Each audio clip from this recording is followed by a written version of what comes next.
Bienvenidos aquí de nuevo en otra sección más de nuestro curso de física, de mecánica y laboratorio. El día de hoy realizaremos ejercicios de fuerza de fricción. El primer ejercicio de nuestra sección 5.3 dice posición de Trendelenburg. En emergencias con grandes pérdidas de sangre, el médico dará instrucciones de colocar al paciente en la posición de Trendelenburg, en la cual el pie de cama se eleva para obtener el flujo máximo de sangre hacia el cerebro. Si el coeficiente de fricción estática entre un paciente normal y las sábanas es de 1.20, ¿cuál es el ángulo máximo que se puede inclinar la cama con respecto al piso antes de que el paciente comience a deslizarse? Entonces tenemos aquí nuestra situación. Vamos a colocar al paciente en la posición para que el flujo máximo pues sea el deseado médicamente. Y para ello pues vamos a utilizar la física para saber a qué ángulo se debe elevar este ángulo de inclinación. Para ello vamos a usar nuestro dibujo de la siguiente manera, y es entendiendo que desde el centro de masa vamos a obtener el valor del peso del paciente.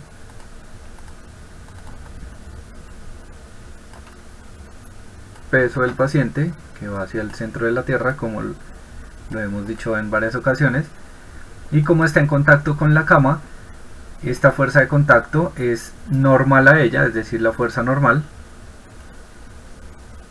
que es más o menos así,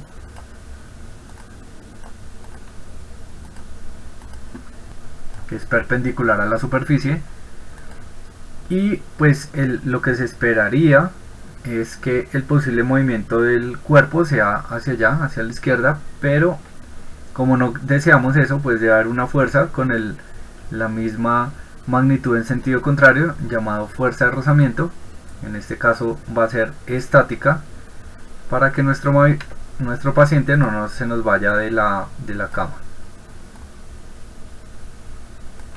En este caso lo llamaré simplemente fuerza de rozamiento, entendiendo que esta fuerza de rozamiento es estática porque tenemos un coeficiente de fricción estática.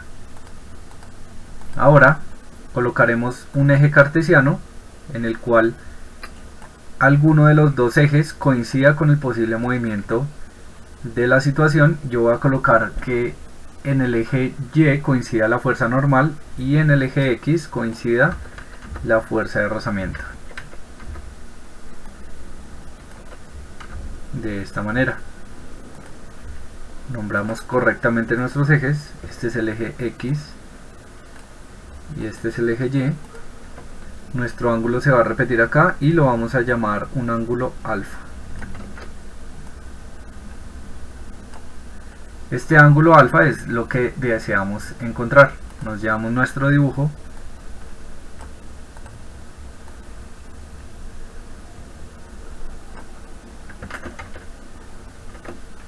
recordando la importancia y la utilidad de hacer una representación gráfica antes de hacer el diagrama de cuerpo libre.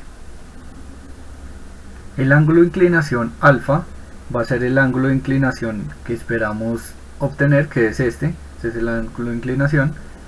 Entonces no lo dibujo para no saturar el dibujo, y a continuación vamos a realizar nuestro diagrama de cuerpo libre a partir de la representación gráfica que tenemos. Para ello nosotros vamos a hacer un giro de ese mismo ángulo. Vamos a hacer un giro del eje X y Y, entendiendo que este es el eje X y este es el eje Y, en donde observamos que la fuerza normal coincide con el eje Y.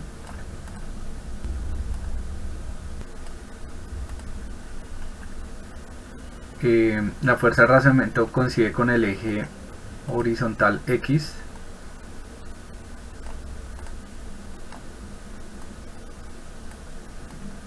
y que el peso no coincide y se ubica en este caso en el tercer cuadrante. Si ustedes ubicaron al paciente con la cabeza hacia el otro lado, no pasa nada, la fuerza de rozamiento va en dirección X negativo, y en el cuarto cuadrante ubicamos el peso y obtendremos el mismo resultado. Recordar que cuando un vector no coincide en ningún eje, pues tenemos que descomponerlo. Entonces en este caso vamos a descomponer este vector en la componente X, el peso en X. Este es el peso en X, y lo mismo haremos para el eje Y.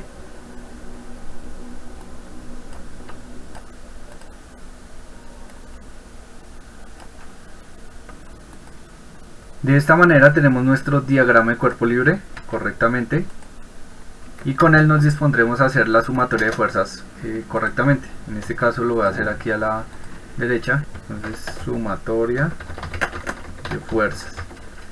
Vamos a tener primero en el eje X, en el eje Y, perdón,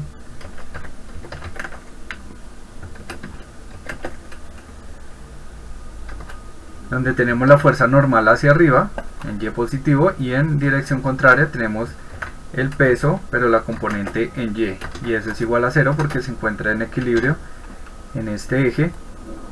Y por trigonometría vamos a averiguar quién es W en Y, o sea, el peso en Y. Entonces la magnitud, recordando que aquí encontramos el ángulo, lo voy a dibujar aquí, alfa. Entonces para alfa, WY es un cateto adyacente, por lo tanto tenemos W coseno por el seno de ese ángulo, que lo llamé alfa. Ahora vamos a hacer lo propio con la sumatoria de fuerzas en X. De aquí yo podría calcular la fuerza normal, y la componente del peso en Y serían igual. Y ahora tenemos las fuerzas en X, en donde tenemos la fuerza de rozamiento, que es estático, pero pues por ahora lo pondré así, menos la componente del peso en X, e igual a 0 porque queremos que quede en equilibrio, en reposo nuestro paciente. Y de nuevo hallamos trigonométricamente la componente en X. Entonces en este caso, con el cateto opuesto, el cateto opuesto es este, que resulta ser la componente en X, es con el seno de alfa, y la fuerza de rozamiento, entonces quedaría igual a, la fuerza de rozamiento quedaría igual a esta componente. Ahora nos disponemos a calcular ese ángulo alfa que cumpla las condiciones. Recordar que la definición de esto es el coeficiente, en este caso va a ser estático, entonces le coloco así, perdón, por la fuerza normal. Y de acá, de esta definición, sabemos que la normal es igual al peso por la componente, por esta componente. Entonces abajo vamos a reemplazar. Lo que estamos haciendo es hallar alfa.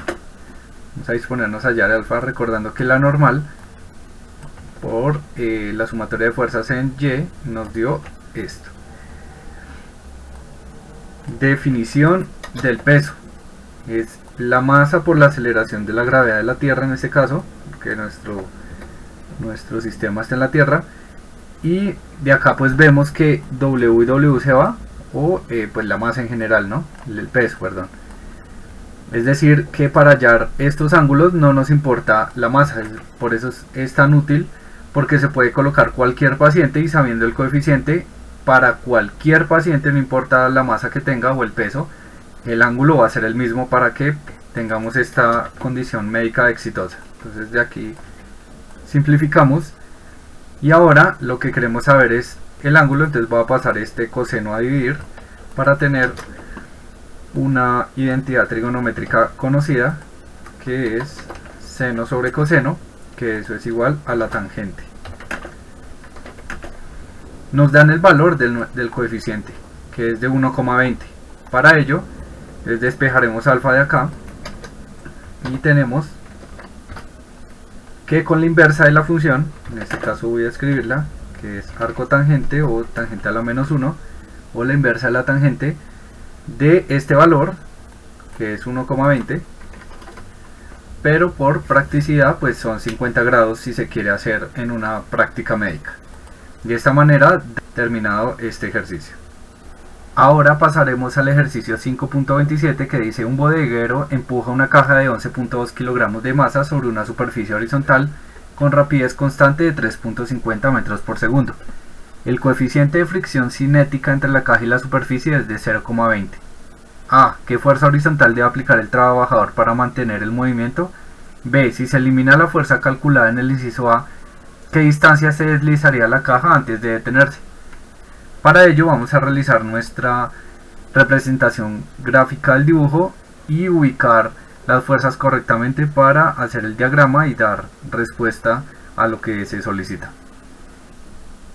Aquí tenemos al hombre empujando la caja y ubicaremos las fuerzas que están actuando en este momento. La primera, que es la que se recomienda siempre dibujar, es el peso. Como está sobre una superficie, hay una fuerza de contacto llamada fuerza normal, que es perpendicular a la superficie, en este caso al suelo o al piso donde está arrastrada la caja.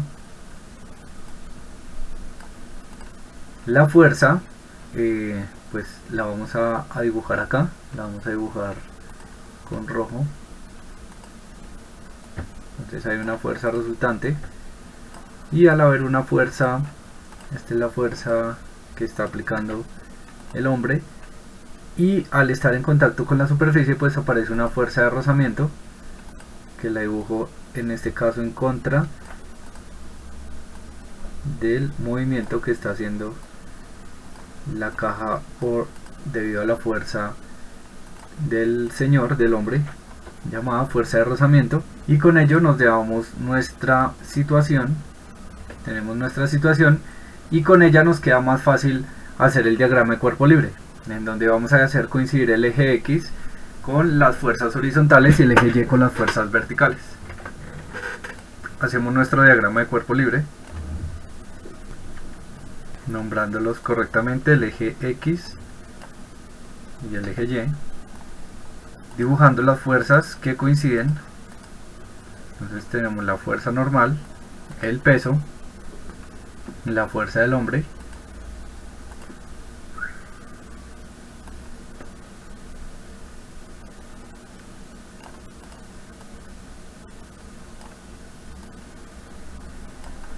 bien. En el anterior dibujo dibujé la fuerza del hombre desproporcionadamente a la de la fuerza de rozamiento, pero ellas deben ser pues de la misma magnitud para conseguir lo que se espera. Entonces acortamos el vector casi al mismo tamaño, para que sean del mismo tamaño, y hacemos lo mismo en nuestro diagrama de cuerpo libre, porque deseamos que mantenga su movimiento, es decir, que haya una aceleración cero en el eje o en los ejes.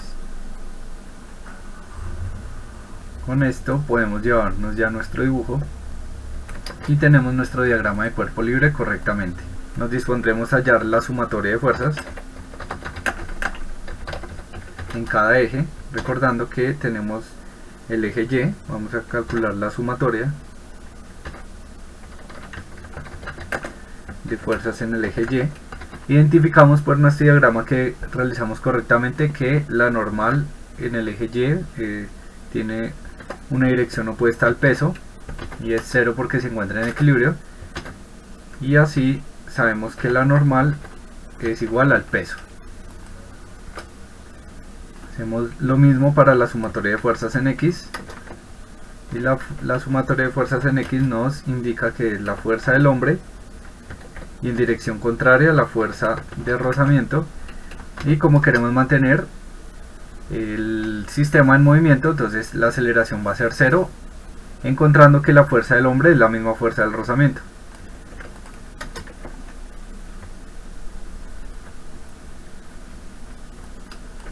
Igual a la fuerza de rozamiento. Por definición, la fuerza de rozamiento, recordar que es el coeficiente de fricción, que en este caso lo vamos a llamar simplemente así, por la fuerza normal, y la normal pues es el peso según lo que encontramos anteriormente. Y ahora estamos listos a encontrar la pregunta que dice: ¿qué fuerza horizontal debe aplicar el trabajador para mantener el movimiento? Entonces la fuerza que debe mantener el trabajador es μ por el peso para esta situación. Entonces nosotros sabemos que como se mueve a rapidez constante significa que por ahora la aceleración es 0, y nos importa es la masa y el coeficiente. Entonces es una masa de 11,2, recordando que la definición del peso es la masa por la aceleración de la gravedad, y reemplazando tenemos 0,20 por la masa, que es 11,2, voy a verificar, 11,2 kilogramos, por la aceleración de la gravedad, que es 9,8 metros por segundo. Y así, calculando correctamente, la fuerza que está ejerciendo el hombre es de 22 newtons aproximadamente. Pero ahora dice, si se elimina la fuerza calculada en el inciso A, ¿qué distancia se deslizaría la caja antes de detenerse? Entonces, han de cuenta que él lo empujó hasta llegar a una rapidez constante de 3,50 y deja de actuar esa fuerza. Al dejar de actuar esa fuerza, entonces solo va a aparecer esta fuerza y ya el sistema no se encontrará en equilibrio. Por lo tanto, el diagrama de cuerpo libre quedaría así. Y de nuevo realizaremos la sumatoria de fuerzas. La sumatoria de fuerzas en Y se mantiene, entonces la normal es igual al peso, pero en X, en esta situación, va a cambiar. Entonces puedo copiar y pegar para esta nueva situación, y la sumatoria de fuerzas en X indica que solo hay una fuerza, que está apuntando en la dirección X negativa, y es la fuerza de rozamiento, y eso es igual a la masa del objeto por la aceleración. Ahora, la definición de fuerza de rozamiento, entonces la fuerza de rozamiento es mu por la normal. Vamos a colocar esto en ecuación. Entonces es mu por la normal, que es mu por el peso, que es mu por la masa, por la aceleración de la gravedad. Vemos aquí que la masa se va, lo voy a hacer en un paso abajo para que se entienda. La masa, y de esa manera podemos calcular qué aceleración, con qué aceleración se va a frenar, porque la aceleración nos va a dar negativa, es decir que se va a frenar, se va a desacelerar, y sería menos mu, que tiene un valor de 0,20 por 9,8 metros sobre segundo al cuadrado, y obtenemos un valor de 1,96 metros por segundo, negativo porque está desacelerando. Ahora, para contestar la pregunta de cuánto distancia se va a recorrer en ausencia de esa fuerza, después de que adquiere una velocidad, recurrimos a las ecuaciones de movimiento de Galileo, en donde tenemos la posición es igual a la posición inicial más la velocidad inicial por el tiempo más un medio de la aceleración por el tiempo al cuadrado, y que su derivada es la velocidad en cualquier punto, es velocidad inicial más aceleración por tiempo. Vamos a aplicar a ver qué nos falta aquí. De esta ecuación nos falta qué tiempo se va a demorar, entonces lo podemos calcular acá. Como esto se va a detener, entonces al detenerse obtenemos que su velocidad al final va a ser 0, comenzando con una velocidad inicial de 3.50 metros sobre segundo, 3.50 metros por segundo, y además se está desacelerando, es decir, vamos a calcular el tiempo que se va a demorar en que ese 3,50 metros por segundo se va a volver 0. Despejamos correctamente, entonces este valor está restando, va a pasar a la izquierda a sumar, y para hallar el tiempo simplemente debemos dividir 3,50 entre 1,96, obteniendo un valor aproximado de 1,8 segundos. Con este tiempo podemos calcular ahora sí lo que nos piden. Dice qué distancia se deslizará la caja antes de detenerse. Entonces vamos a calcular la distancia por facilidad. Distancia antes de detenerse. Por facilidad lo vamos a decir que empezó desde un punto 0 y la velocidad inicial es 3.50. Se ha demorado 1,8 en llegar al reposo. Su aceleración es negativa, le colocamos acá negativa, de 1.96 metros sobre segundo al cuadrado. No coloco las unidades porque como todas están en el sistema internacional, correctamente me dará en metros. obteniendo así una distancia de 3.13 metros aproximadamente, o aproximada 3.1, y así haríamos solución al ejercicio. De esta manera quedan listos para que ustedes hagan muchos más ejercicios, recordando que la práctica hacia el maestro. Muchos más ejercicios les ayudará a comprender más el tema y la unión entre cinemática y dinámica. Recuerden que los ejercicios se pueden combinar con caída libre, con movimiento uniformemente rectilíneo, con parabólico, con planos inclinados, etc. Muchos éxitos y nos vemos en la otra. Gracias.